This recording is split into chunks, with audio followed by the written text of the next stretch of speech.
Senhor, nosso coração, os nossos pensamentos, a pedir para a espiritualidade amiga que nos abençoe e que nos dê todo o entendimento dos estudos da noite.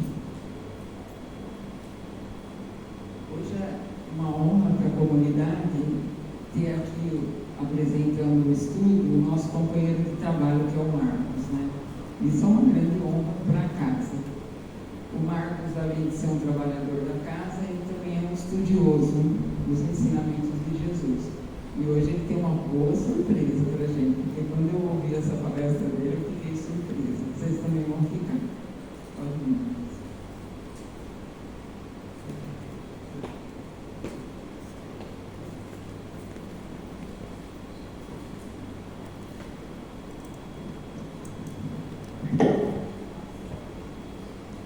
Boa noite, sejam muito bem-vindos. Gostaria muito de agradecer o convite pela palavra da noite, agradecer a presença de todos, essa presença do seu Eda aqui, faz tempo que não vejo. Hoje, o tema da nossa conversa, da nossa reflexão de hoje, vai ser a parábola dos dois filhos. Porventura, a gente talvez tenha conhecimento dessa parábola mais pelo nome da parábola do filho pródigo. Quando a gente pensa na parábola do filho pródigo, essa daí eu conheço, né? O rapaz que saiu da casa do pai. Mas, muitas vezes, foge a nossa interpretação, foge do que a gente capta, alguns pormenores dessa passagem. Que essa passagem, na verdade, ela conta a história de dois irmãos. Então, nós fizemos um estudo bastante detalhado dela na quinta-feira, também referências, né, com Haroldo, referências com Arthur, e um autor presbiteriano chamado Kenneth Bale. Ele escreveu muitas obras dele são voltadas em relação ao Evangelho de Lucas. E qual que é a diferença dele para com os outros estudiosos do Evangelho? Ele morou nessa região do Egito, da Palestina, da Síria, durante toda a sua vida. Lá que ele fez, né, os seus trabalhos, as suas pregações. E quando ele ia analisar o texto evangélico, quando ele ia analisar, por exemplo, uma passagem de Lucas, ele perguntava para uma pessoa da comunidade, o que você entende disso? Como, com a sua cabeça de judeu, como que uma pessoa, talvez da tradição antiga, veria essa história, como ele interpretaria, como ele aceitaria essa ou essa conduta. E esse é um dos nossos também objetivos desta noite, que a gente consiga fazer essa viagem histórica, cultural, para que não apenas observemos a parábola do filho pródigo com os olhos daqueles que estão em Matão em 2024, mas que a gente consiga se transportar no tempo, observar essa parábola tal como Jesus a disse na Palestina do século I, com todas as suas nuances. Então, sem muitas delongas, a parábola está no Evangelho de Lucas, né? E disse: certo homem tinha dois filhos. O mais novo deles disse ao pai: Pai, dá-me a porção que me cabe da propriedade. Ele repartiu os recursos entre eles. Não muitos dias depois, reunindo todas as coisas, o filho mais novo ausentou-se do país para uma região distante, e lá dissipou a sua propriedade, vivendo dissolutamente. Esse é o início da nossa trama, o início da nossa história.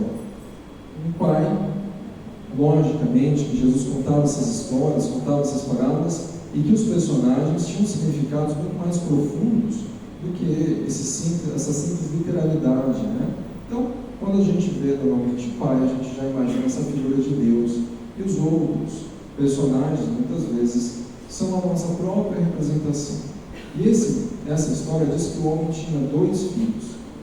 Um desses filhos, o mais novo, ele chega para o pai e fala: olha, eu quero antecipar a minha herança. E aí, esse autor que eu disse, Kenneth Bale, ele chega para as pessoas: o que vocês acham que aconteceria? Como vocês interpretam algum filho dizer ao pai que quer antecipar a sua herança? E as pessoas são categóricas ao dizer para ele, falando, isso não existe. Não é possível um filho querer antecipação da herança do pai aqui na nossa região.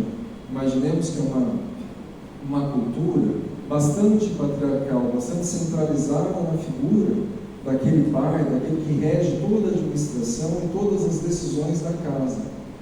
Seria basicamente falar que ao pedir a antecipação da herança, esse filho está desejando a morte do seu pai.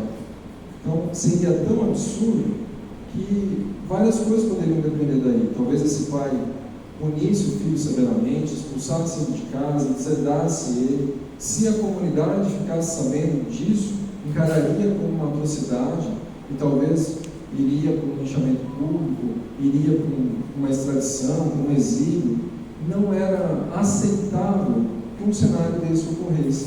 E talvez nós, tal como a gente conhece essa história, a gente passa batido por essa primeira linha, onde o filho pede a antecipação da herança. Então, esse contexto já nos traz uma sensação de muita instabilidade nessa família. Essa relação desse filho mais novo não era nada saudável com esse pai. Imagine que o gesto que ele pratica é muito grave, até mesmo criminoso aos olhos daquela sociedade, era o mesmo de desejar a morte do seu pai. E também diz que ele tem 2 filhos. Dentro dessa comunidade, dentro dessa família, qual que é a função do filho mais velho? A função do filho mais velho é a de substituir o pai. Ou também, se por acaso existe um certo incômodo, uma certa desavença entre o filho mais novo, entre algum membro da família e o pai, quem mediaria, quem interviria, seria justamente o filho mais velho. Aqui nessa nossa história, nada foi dito em relação a alguma atitude, ato, fez ou deixou de fazer do filho mais velho. Imagina, o filho mais novo pediu para antecipar a herança. Isso é um absurdo, isso é um crime, isso é um desaforo. E o filho mais velho, o que ele fez? Nada. Se vai separar, me dá minha parte também. Poucas pessoas conseguem observar essa passagem e analisar que também essa relação do filho mais velho com o pai não era das melhores possíveis.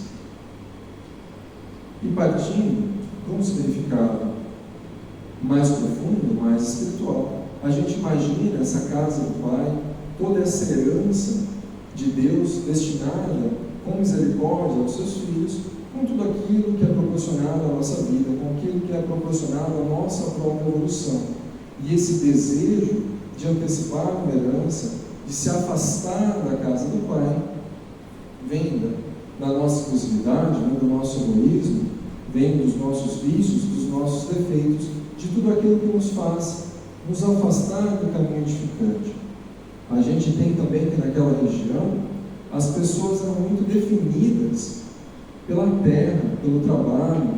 Imagino que era uma comunidade, não era uma comunidade muito grande, eram cerca de 100 famílias, cerca de 200 famílias no máximo, então todo mundo se conhecia, as mesmas pessoas auxiliavam uns aos outros a cuidar das ovelhas, a cuidar das terras. Era uma comunidade bem integrada em termos de vivência, econômicos, etc. Você imaginar que esse filho desejava não só antecipar a herança, mas ele também pôs à venda a parte dele. Ele quis, olha, eu sou matonense, mas eu não faço questão nenhuma de ter esse título. Eu quero mais ir embora daqui e viver a vida muito longe dessa terra. Isso também seria um insulto socialmente, sendo que as pessoas eram conhecidas, eram identificadas da sua origem, da onde elas eram nascidas, das terras das quais elas eram provindas. Então, não só esse filho, ele tinha um problema com o pai, talvez aí um problema com o irmão aí a ser resolvido, ele também tinha aí um problema com a sociedade, porque uma vez identificando que aquele criminoso que desejava a morte do pai, mais ainda não desejava pertencer à nossa sociedade, imagina como seria a vida difícil dele ali naquele reduto. Tanto é que diz a história que ele buscou vender a propriedade. Imaginemos essa cultura judaica, a dificuldade em relação aos negócios, esse cabo de guerra entre um querendo levar vantagem de um lado, o outro querendo levar vantagem do outro, as celebrações, né, os contratos de compra e venda eram quase como cerimônias mesmo, levavam meses, levavam muitas e muitas discussões, negociações, etc. Esse filho mais novo, ele colocou a venda bem rápido essa propriedade e conseguiu vendê-la bem rápido. Isso nós imaginamos talvez que ele colocou o preço até mais baixo para que o negócio saísse rápido e ele fugisse ali daquele reduto onde ele tinha segurança e onde ele tinha o amparo do seu pai. Então, nessa análise primeiro, alguns elementos que talvez a gente não levaria em conta, nunca parou para pensar, ou nunca ninguém pontuou para nós. E esse filho mais novo, não munido mais de terra, mas sim de recurso financeiro, se afastou e foi para o estrangeiro. Foi para uma região ali distante. E lá naquela região dissipou, depois de gastar todas as coisas, houve naquela região uma fome severa. Ele começou a passar necessidade. E partindo, associou-se a um dos cidadãos daquela região, que o enviou aos seus campos para apacentar porcos. Ele desejava saciar-se com as alfarrobas que os porcos comiam, mas ninguém lhe dava. Mas caindo em si, disse: quantos assalariados do meu pai têm abundância de pães, e eu aqui pereço fome? Após levantar, irei ao meu pai e lhe direi: Pai, pequei contra o céu e diante de ti. Não sou mais digno de ser chamado teu filho. Faz a mim como um dos teus assalariados. Levantando-se, dirigiu-se ao seu próprio pai.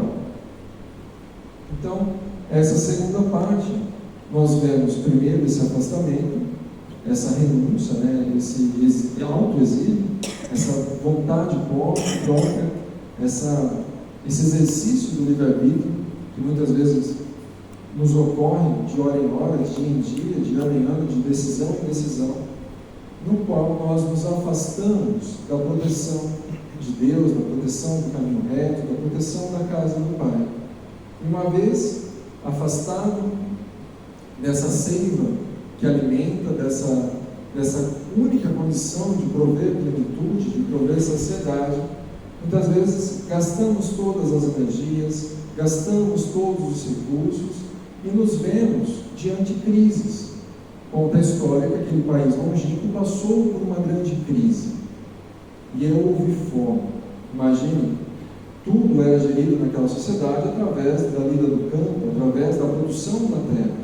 Então, uma seca, uma inundação, uma praga, uma queimada, alguma coisa do tipo, diminuiu a produção de alimento. Quando falta alimento no mercado, o preço sobe. Se antes comprava R$1, agora tem que pagar 10. Aquela economia, que já não era muito grande, do filho mais novo, acabou de uma maneira muito rápida. E também, às vezes, diante da vida, é a nossa postura diante do desregramento. A gente falava na reflexão quantas vezes a gente não se sente enfadado, não se sente monótono, não se sente chateado, não se sente vazio, não se sente entediado diante de determinadas posturas que a gente já vai lá no fundo percebendo que não cabe, percebendo que não são as melhores escolhas possíveis para a nossa vida, para o nosso proceder. E diante das crises, diante dos cenários de desequilíbrio, quando a corda aperta, quando alguma coisa pede uma conferência um pouco maior nossa, talvez nos falta a energia, vem a fome. Tantas e tantas palavras utilizadas no texto que tem um simbolismo muito grande na nossa vida. Um cenário de escassez, um cenário de fome, e aquele filho mais velho, mais novo, ele se vê diante de um cenário totalmente sem rumo, e ele precisa se associar com aqueles estrangeiros. Então, lembrando, né, dentro daquela tradição, daquele orgulho, daquela pureza da classe, daqueles escolhidos de Deus que seriam os judeus, ele se associando com outros elementos, e ele recebe uma incumbência, um trabalho, alguma coisa de garantir para ele o sustento. Ele vai cuidar dos porcos. E aí, beleza, não deve ser a coisa mais agradável do mundo, cuidar de um chiqueiro, mas o destaque maior de cuidar de porcos para um judeu, onde eles não comem a carne de porco, onde o porco é considerado um animal impuro, um animal que não louva a Deus, só uma digressão, mas toda essa, se ele já estava no fundo do poço, querer se associar, cuidar, ter esse trabalho de cuidar de porcos, aí ele foi um pouco mais abaixo, ele cavou um pouco mais, porque isso seria uma vergonha sem tamanho diante da sua cultura, diante daquilo que ele entende por ser certo e por errado. Ele estaria assim em condições totalmente insalubres, uma vez adotando essa profissão. Como traria Kenneth Bale, o que você acharia de um judeu que sai da sua casa e vai cuidar de porcos? Eu falei, isso daí está no fim da vida. É basicamente a morte, chegar nesse grupo, chegar nesse cenário. E não só isso, ele sentia fome. Imagina que naquele país existia crise, existia sede, existia escassez, existia um cenário de fome. E existiam dois tipos de vagem: a vagem doce e a vagem amarga, a vagem espinhosa. A vagem espinhosa não tinha muitos componentes nutricionais, não tinha muito valor nutricional. Se a gente for pôr na nossa mesa, a gente vai pôr a vagem doce. A vagem espinhosa era justamente aquela alfarroba que era dada aos porcos. Ele chegou naquele ato de necessitar se alimentar, da lavagem, do alimento que era dado aos porcos. Então, se já não era uma obrigação tão grande ter essa profissão de cuidar, de apacentar os porcos, que dirá ter que comer o alimento deles e nem mesmo assim saciar a sua fome, porque aquele alimento não tinha valor nutricional. Tudo aquilo que se afasta de Deus, 614 do Livro dos Espíritos, o que a gente pode entender sobre a lei natural, aquela única lei que rege todas as leis, e que o afastamento dessa lei maior de amor, é o que traz a felicidade ao homem. Tudo aquilo que não corresponde à lei de amor não sacia, não traz plenitude, e era exatamente essa a situação, era essa exatamente a vivência que o filho mais novo estava. E aí, muitos autores vão falar que essa parábola encerra o Evangelho em si como um todo, porque uma vez errando o alvo, uma vez pecando, uma vez nos afastando de Deus, chega uma hora que a dor é tamanha que a única coisa que nos cabe é o cair em si. E esse filho mais novo, ele teve esse lapso, ele teve esse reflexo de cair em si e lembrar que, olha, eu estou numa situação tão ruim, e lá na casa do meu pai, pode ser o servo mais inexperiente, aquele que chegou por último, aquele com menos prestígio, até ele tem uma vida melhor do que a que eu estou tendo. O que eu vou fazer? A única escolha que me vem, sendo sensata, é retornar à casa do meu pai, deliberar para ele: pai, eu pequei contra você, não sou mais digno de ser chamado teu filho, me faz um assalariado da sua casa, porque mais vale ser um servo na casa do meu pai do que um escravo da situação que eu me tornei refém pelas minhas próprias escolhas. E essa é toda uma situação, é todo um caminho necessário àquele que é um caminho necessário a nós que já reconhecemos onde estão encontrados as nossas más condutas, onde estão encontrados os nossos erros. É necessário cair em si, é necessário reerguer-se, e é necessário buscar o retorno à casa do Pai. É necessário o arrependimento, é necessário essa reflexão, o arrependimento, e não só o lamentar-se, mas esse exercício de ficar de pé novamente e marchar, trabalhar, buscar resolver a situação. E esse filho mais novo, ele teve essa sorte, ele teve essa lucidez de perceber aonde ele tinha se enfiado, onde as escolhas, onde as decisões dele estavam levando, e o que era necessário para recobrar a lucidez, para recobrar a dignidade de pessoa, para recobrar o próprio alimento, que lhe faltava o básico. E quantas vezes afastados do caminho reto, afastados dessa compreensão, desse abraço, dessa bênção contínua que Deus derrama sobre nós, mas impermeabilizados pelos nossos pensamentos, impermeabilizados pelas nossas escolhas, pelas nossas ações, a gente se põe pelo próprio livre-arbítrio nessa sensação de insaciedade, nessa sensação de extrema necessidade. E foi o que ele fez. Quando nós nos colocamos, tal como os personagens da história, vem um convite para que a gente repare e utilize como modelo os atos que eles praticam. Então, essa caminhada, ele levantou e foi ao encontro do Pai dele. O quanto é necessário esse exercício, de cada um. Claro, muitas vezes nós temos uma rede de proteção, nós temos uma rede de ajuda, e quanto a espiritualidade amiga trabalha nesse sentido, para que, uma vez mobilizados internamente, a gente consiga se conectar, consiga aí se ligar a tudo o que a misericórdia divina nos entrega. Mas é necessário essa sintonia própria, essa mudança de chavinha e essa vontade de se erguer. Nós também temos esse papel que cabe a nós, de identificar que as escolhas da nossa vida, que as nossas ações, que o volante, que o leme do nosso barco compete a nós. Aquela pergunta que a gente deve fazer todos os dias à noite: quem manda, quem comanda a minha vida?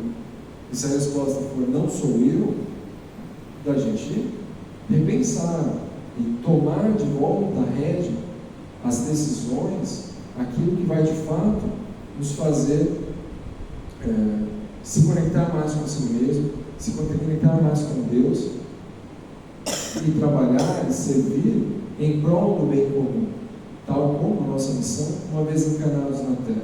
Que a gente não está encarnado no país de férias, não está encarnado aí com missões menos importantes, do que apenas levantar, comer e voltar a dormir. E aí esse filho mais novo, ele levantou e ele voltou ao convívio do pai. E diz a história, vamos pensar na terceira parte aí, estando ele ainda longe, seu pai o viu e compadeceu-se.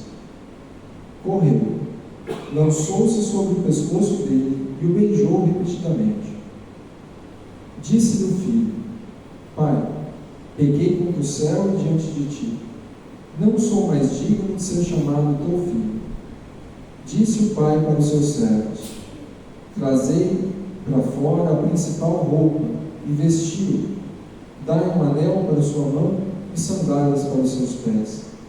Trazei um novilho cevado, sacrificai-o e nos deleitemos, comendo. Porque este meu filho estava morto e reviveu, estava perdido e foi encontrado. E começaram a deleitar-se. Se a gente consegue pôr na cabeça a figura de um velho judeu, com aquelas roupas, com aquelas túnicas pesadas, bem pretas, com alguns detalhes, o seu cajado, aquela barba bem branca, aquela figura daquele ancião. Já diziam até os filósofos gregos que você reconhece a autoridade, que você conhece quem a pessoa é pelo próprio andar dela.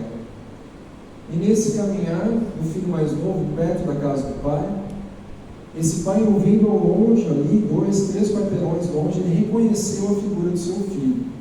E conta a história que não esperou o filho chegar na casa. Ele saiu correndo.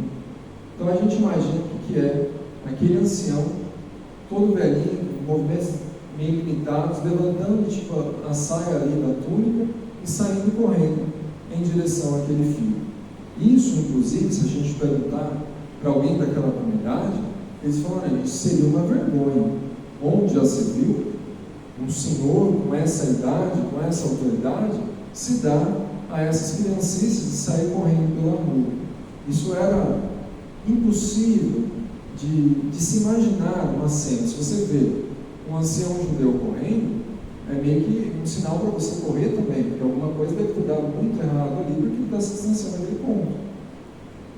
E são detalhes que às vezes nos fogem a uma leitura meio corrida de 2024. Tal é o amor que esse pai sente pelo seu filho, tal é o amor que Deus sente pelos seus, que essas convenções humanas, que tudo aquilo que a gente dá valor, mas que é mera da boca para fora, que é mero reflexo aí da nossa organização social, que não é sentimento, que não é essência, nada disso importa. Aquele pai corria ao encontro do seu filho, não se importando quantos o vissem fazendo aquele ato. Inclusive, quando chega ao seu encontro, agarra no pescoço, o beija sem parar. Tem toda aquela cena de que alguém que não precisa nem falar nada, você já está perdoado. Às vezes, nos grupos de estudo, a gente pergunta, a gente comenta, né? Quanto nós pedimos perdão a Deus, pedimos perdão a Jesus por tudo que nós fazemos. E às vezes a gente até reflete: será que Deus, será que Jesus, Ele chega a perdoar as nossas más escolhas? Eles chegam a perdoar, né, as nossas decisões equivocadas? Como se eles se sentissem atingidos pelos desvios, né? Imaginem que você tem uma criança lá de seus 3, 5 anos, que ela está fazendo uma birra, que ela está tendo ali um comportamento meio estranho no mercado. Que pai, que mãe vai odiar? Que pai, que mãe não vai conseguir, vai negar um abraço, um carinho com uma criança dessa? Nós também somos crianças espirituais.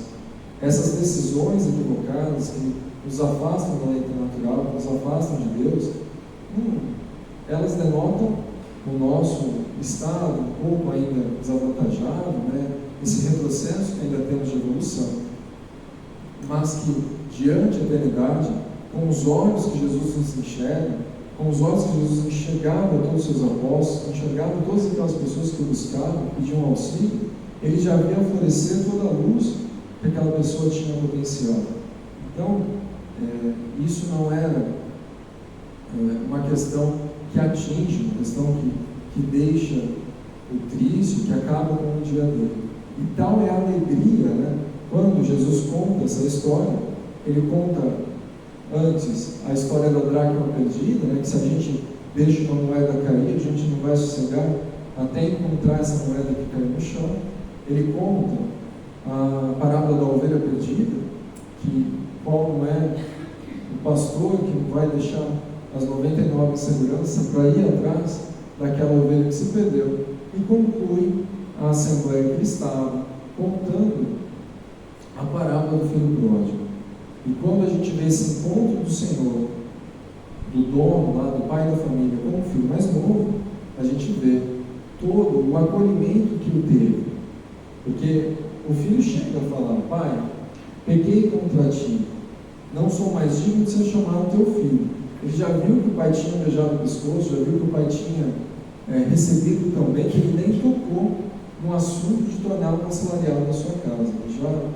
Ele já percebeu que ele já havia sido reintroduzido, né, como um membro da família. E o pai dele ainda reitera esse comportamento, falando: traz a principal roupa. Então imaginemos que traz o smoking, traz o terno, traz a gravata, traz o sapato, porque a gente vai dar uma festa de requinte, a gente vai dar uma festa de gala. Pega o anel que representa a nossa família e põe no dedo dele, porque ele é o filho e assim ele vai ser reconhecido. E se todo mundo acha que o que ele fez foi um crime, eu mesmo estou perdoando por aquilo que ele cometeu. E aí, uma vez a gente olhando isso, ninguém vai ter nada a falar, porque essa pessoa está deixando bem claro que essa mensagem que ele quer, que essa é a vontade dele, vão respeitar também, dentro daquela sociedade extremamente patriarcal, a decisão desse pai. E mais ainda, ele fala: traz o bezerro mais cevado. aquele que a gente está guardando para as tradições, que a gente vai imolar, que nós vamos fazer uma grande festa. Porque não tinha geladeira, então se você abate uma cabeça de gado, você não vai conseguir consumir a carne com uma família de 3, 5, 6 pessoas. Se você não chamar os vizinhos, se você não chamar a comunidade, é até uma falta de educação. Até mesmo que vai precisar de mais homens, vai precisar de mais pessoas ali para trabalhar com todo aquele trabalho, né? Não é chegar ali no mercado e pedir as sacolinhas. É todo o trabalho de imolar, todo o trabalho de limpar, todo o trabalho de salgar, de temperar, pôr nas assadeiras e colocar nos fornos. Não foi uma coisa que foi feita, o churrasco aí foi feito em meia hora. Foi uma comemoração aí que se começou de manhã, eles começaram a comer o primeiro pedaço lá para 6 da tarde. E imaginemos que existiam algumas pessoas no campo, algumas pessoas afastadas trabalhando com as lidas do dia, e que uma dessas pessoas era inclusive o irmão mais velho. Então chegou o irmão mais novo, um fato extraordinário. Eles vão dar a maior festa que aquela comunidade viu nos últimos anos, e ninguém falou com um piazinho, com uma criança, e lá avisar o irmão mais velho que tinha ocorrido. Aí fica a dúvida, né? Por que será que ninguém foi avisar o irmão mais velho? Será que ele ia atrapalhar? Será que ele ia aceitar muito bem essa notícia? Será que já estavam todos sabendo que a reação não ia ser das melhores? De fato, aquele irmão mais velho tinha um relacionamento um pouco conturbado dentro daquela família? E aí que a gente vai chegar justamente na próxima parte, que esse filho mais velho, no final do dia, estava no campo, né? E assim que chegou, se aproximou da casa, ouviu música e danças. Ele falou: alguma coisa está acontecendo aí. Convocando um dos servos, informava-se sobre o que seria isso. Ele lhe disse: o teu irmão chegou e teu pai sacrificou um novilho cevado porque o recuperou saudável. Ele ficou irado e não queria entrar. O seu pai, porém, saindo, o exortava. Em resposta ao seu pai, disse: eis que te sirvo há tantos anos, jamais negligenciei um mandamento teu, e nunca me deste um cabrito para deleitar-me com os meus amigos. Quando chegou este teu filho, que devorou os teus recursos como prostitutas, sacrificastes para ele um novilho cevado. Ele, porém, lhe disse: filho, tu estás sempre comigo, e todas as coisas minhas são tuas. Era necessário, porém, nos deleitarmos e alegrarmos, porque este teu irmão estava morto e reviveu, estava perdido e foi encontrado. Como a gente disse no começo, essa é a parábola do filho pródigo, mas que a gente podia facilmente também denotá-la como a parábola dos 2 filhos. E essa última parte a gente vai adentrar um pouco mais nesse movimento de análise psicológica, espiritual, do que representava esse filho mais velho.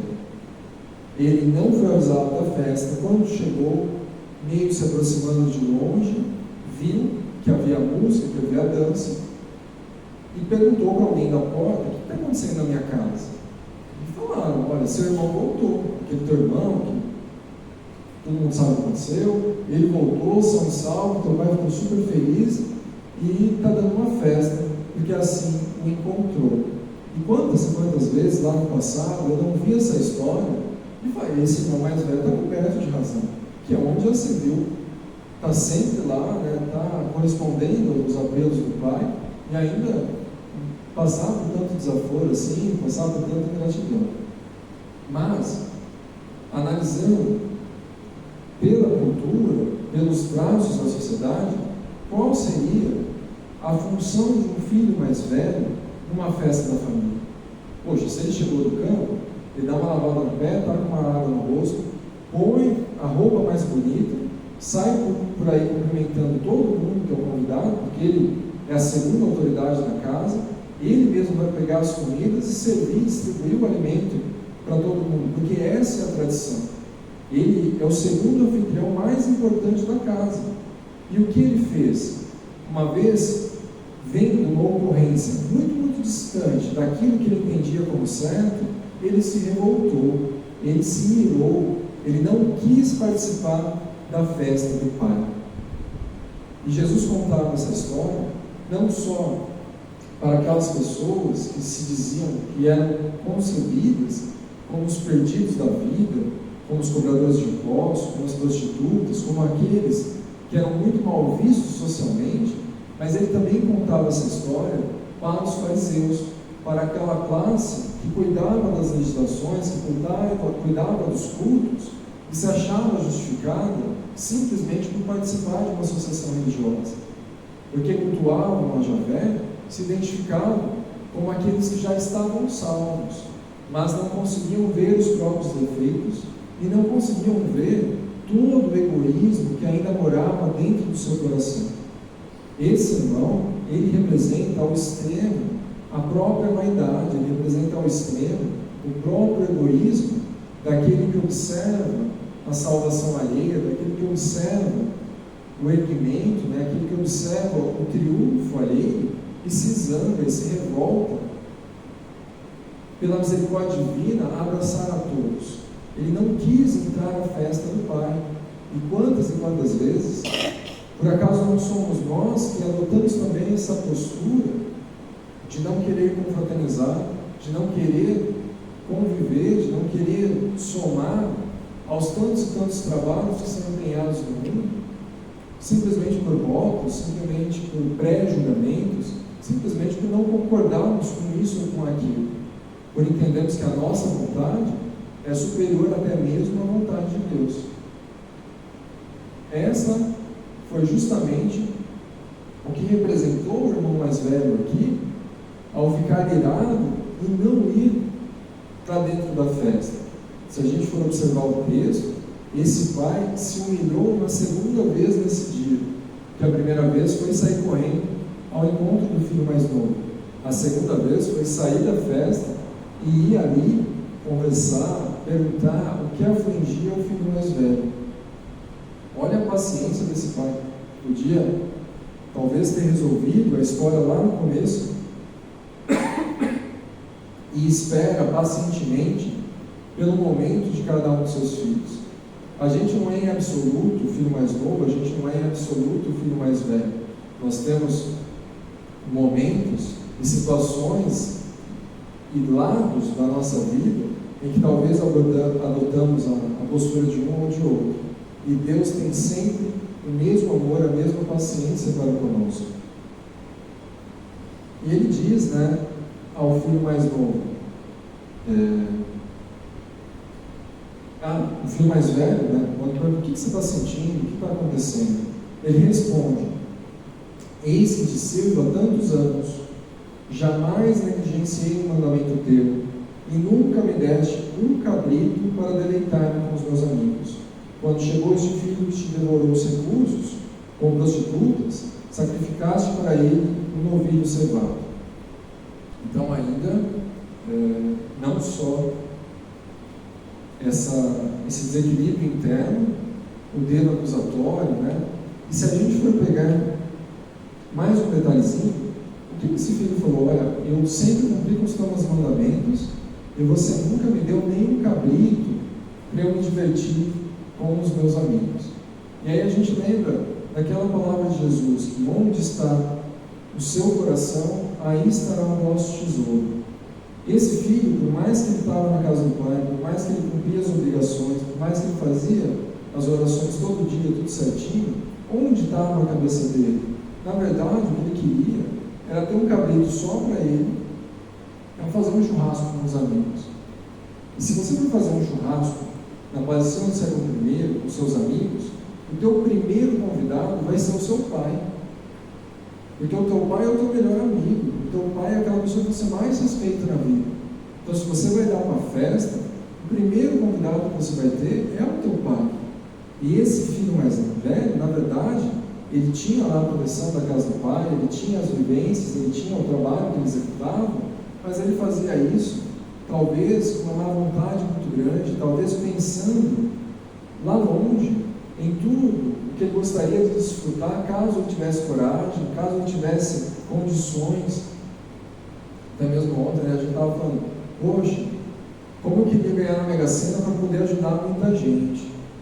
Mas aí também eu ia ajudar esse prêmio que eu ganharia, talvez eu compraria uma casa grande ali no condomínio novo, né?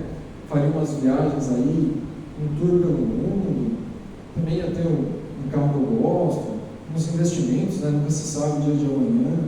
Então, o desejo talvez de ajudar esse filho era muito menor do que a própria vontade que ele tinha de satisfazer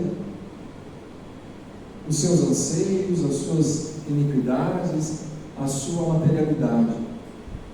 Enquanto, muitas vezes, também não é a nossa postura de não observar o quanto estamos distantes de Deus, mesmo talvez estando próximos, mesmo frequentando a casa espírita, frequentando o trabalho voluntário, frequentando grupos de estudo, estando na mesma casa com aqueles que não são da família, estando no trabalho com aqueles que trabalham conosco. Quantas vezes poderíamos dar bem mais, poderíamos estar lá de coração e trabalhar ativamente para o bem comum, mas no automático vamos de bom dia em bom dia, apenas empurrando com a barriga e não criando conexões, não ligando nada no céu, esquecendo que a vida é muito, muito maior do que esse corpo que vai chegar até o cemitério e que algo a mais continuará pela eternidade. E que a gente não vive hoje, não estuda, não tem esse contato com a doutrina espírita, única e exclusivamente para ter uma vida que termina aos 100 e tantos anos, mas sim visando a eternidade, visando todos os voos futuros, de que aquele que entende e corresponde aos apelos do alto pode desfrutar, pode partilhar e pode sentir dentro de si. Essa é a plenitude, essa é a paz na alma daqueles que têm a comunhão com Deus. E como conclusão, chega o pai ao filho mais velho e fala: você não percebeu o que ocorreu aqui? Esse seu irmão, ele estava perdido e retornou. Você sempre esteve aqui, todas as minhas coisas são tuas. É necessário nos alegrarmos, né? Porque o seu irmão estava perdido e foi encontrado. E eu acho assim, depois que a gente começou a rever essa parábola, o quanto a gente sabe a história do filho mais novo, que teve um começo, meio e fim. Ele se distanciou, caiu, ergueu, voltou e provavelmente vai ter aí muito trabalho para espiar aí o que ele fez, o que ele deixou de fazer. O filho mais velho, a história acaba seca. Jesus contava aquilo lá para os fariseus e falava: qual a decisão de vocês, sabendo de todos esses absurdos que vocês acabaram de ouvir? Vocês sabem os absurdos do filho mais velho, do mais novo, e o que ele fez para se redimir. E em relação ao filho mais velho, qual será a opção dele? Qual será a escolha dele? Será que ele vai consentir? Será que ele também vai cair em si? Será que ele vai se erguer e voltar à casa do pai, adentrar a festa? Ou ele vai se revoltar por muito, muito mais tempo e necessitar trabalhar, trilhar o caminho da dor, da escassez, da iniquidade, para aí ser estimulado?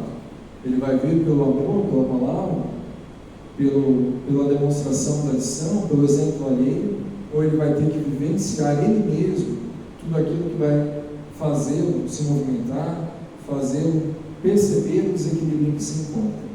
A história termina seca em relação ao que aconteceu ou vai acontecer, deixar de acontecer com o filho mais velho. E eu acho isso bem providencial, muito bem colocado, muito bem situado por Jesus, para que a história não morra no nosso coração, para que a gente continue refletindo, continue observando sobre os nossos atos, sobre as nossas escolhas, inclusive sobre os nossos pensamentos, sempre desejando, sempre buscando esse caminho reto, essa conexão com Deus, essa observação da lei maior de amor, esse entendimento de que Deus deseja esse reencontro conosco, Deus deseja a nossa salvação e muito se alegra e muito envia para aqui o seu povo. E que cabe o nosso papel, o cérebro, que cabe aí a nossa doação, o nosso sacrifício também, para que essa providência se cumpra. É essa a história dos dois filhos que talvez nos fuja aos olhos, nos fuja ao pensamento, e que com os outros autores, com a doutrina espírita, com a Emmanuel, com tantos palestrantes aí que nos ajudam a bolar esses materiais, que a gente pode ter contato com o Evangelho Redivivo e ter mais firmeza no nosso caminhar. Agradeço muito a paciência de todo mundo, desejo uma boa noite a todos e que Jesus esteja no nosso coração. Obrigado.